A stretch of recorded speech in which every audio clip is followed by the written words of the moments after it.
So last week, we tested Kyle Nash's status as the default of Hilarity by Default / Default Assault. And he passed with flying colors, 5 for 5. Yeah, dude. How do you feel being an epic master of middling to slightly difficult Disney trivia? I feel as powerful as Terry Crews. Okay, well let's not go too far. Terry Crews is a bad mamma jamma. Well, let's see if you can reach Terry Crews levels with today's trivia episode. This time, we're going to hit something a little closer to home. We're going to hit Walt Disney World. Yes, we're going to have 5 Walt Disney World trivia questions, ranging from slightly easy to, well, you'll see how hard it can get. Listen, I better not have any goddamn people mover questions or I'm about to be pissed. What is the largest theme park at Walt Disney World? Largest theme park. I'd give you multiple choice, but there are only 4 options. I was about to say, yeah. My instinct is to roll with that.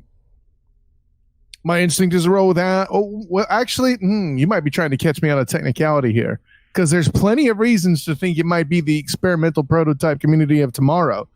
But I'm inclined to think it's something else due to all the varied wildlife in attendance. And so I'm going to do it. I'm going to go with my gut instinct. I'm going to go with the Animal Kingdom. And that would be correct. Yeah. Who's your goddamn prototype now? Epcot, technically, I need to double check this because Animal Kingdom did expand with Pandora. But Epcot, I believe, does have the largest area for people to walk around. But as far as landmass, Animal Kingdom is definitely the biggest. 1 for 5. We're doing very well. Let's go for something slightly more difficult. Number 2. Which Disney character can be found in the pet cemetery at the Haunted Mansion? Oh, snap. I have multiple choice if you need it.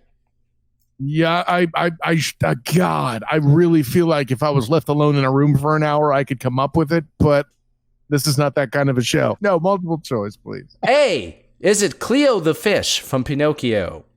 B, Lucifer the cat from Cinderella? C, Mr. Toad, the Toad from The Adventures of Ichabod and Mr. Toad? Or D, Abu the monkey from Aladdin? I'm quite certain it's Mr. Toad. That is the correct answer. Yes. Damn it! Oh! They put him up there as an homage to his Fallen attraction, which you could still ride over at Disneyland, but the Disney World version was better. What is the fastest ride at Walt Disney World? What is the fastest ride at Walt Disney World? And no, it's not the I-4 Expressway. That's the deadliest. No, it's also the slowest. #traffic. No. Of course, if we're talking about that, the fastest place to drive would be the parking lot. Am I right? Anyways, no. Man. Okay, so the fastest ride in Disney World. So there are a few culprits I have in mind, right? So you're definitely thinking of Space Mountain. You're definitely thinking of Big Thunder Mountain. And there's some newer things I haven't encountered yet. Mission Space, for example, being there. It's not that moves faster. That's more of a simulator. Test Track is going to be my guess. That would be correct. Ha! Test Track goes 65 miles an hour. Other contenders would have been Expedition Everest at 50, Rock and Roller Coaster 57. Mission Space, the centrifuge actually goes up to 35 miles an hour, supposedly. Okay. But Space Mountain, which is the first one that you mentioned, is by far the slowest one. It's like 28 miles an hour. It is far slower than Thunder Mountain, which off the top of my head, I think goes 35-ish, 40 maybe at most. I need to double check on that. But it's considerably faster than Space Mountain. But just being in the dark, the sudden drops, the special effects make you feel like you're whizzing by stars. As far as like an overall experience, they have that ride down pat. But Thunder Mountain's still my jam first, son. That's all I'm trying to tell you. Which one? Thunder Mountain. Oh, hell yeah. Hell yeah. So, well, 3 for 5. We're going to have to get a little bit more difficult here. No, boy. Let's get dangerous. Danger it is. In fact, I'm going to give you the multiple choice for this one. Which of the following is not an opening day attraction at Walt Disney World, which opened in October 1st, 1971? Oh, boy. A. Country Bear Jamboree. B. Pirates of the Caribbean. C. Peter Pan's Flight. Or D. Swiss Family Treehouse. The Treehouse was not an opening exhibit. That is incorrect. It's actually kind of shocking. It's Pirates of the Caribbean. In fact, originally, they weren't planning on building Pirates of the Caribbean down in Florida at all because they kind of figured, well, Florida, it's kind of close to the Caribbean. It's close to New Orleans. You know, it's not going to be very unique down there. And they were originally planning, which kind of makes sense in a way, I guess. But they were originally planning a different version, a cowboy-themed version of that type of ride.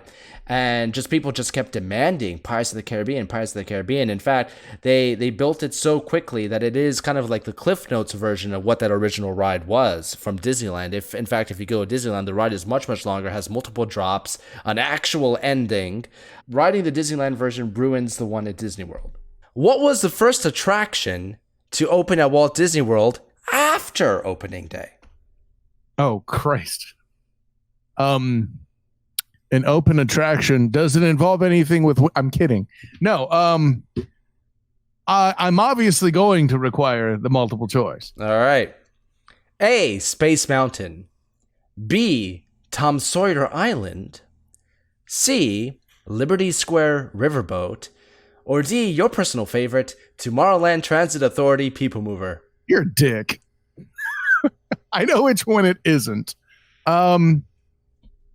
Man, so I'm leaning heavy towards the Riverboat and Tom Sawyer, just because that kind of World Fair, old country aesthetic was kind of Walt's thing to an extent. You can see it reflected, obviously, in some of his movies, not the least of which happens to be our most controversial and yet also the most viewed Song of the South. I'm going to say the Steamboat, and I'm probably going to be wrong, but Liberty Square Riverboat. A riverboat, thank you. I'm probably going to be wrong. Not only are you right, but it literally opened the second day. It opened October 2nd, 1971. That's awesome. I mean, and listen, the driver, the riverboat captain, like any good riverboat captain, was drunk from the celebration and missed opening day, so they couldn't run that beast until the second day. That's all it was. 4 out of 5. I'm going to have to step up the difficulty for next time, I would say. Higgity-figgity, mother...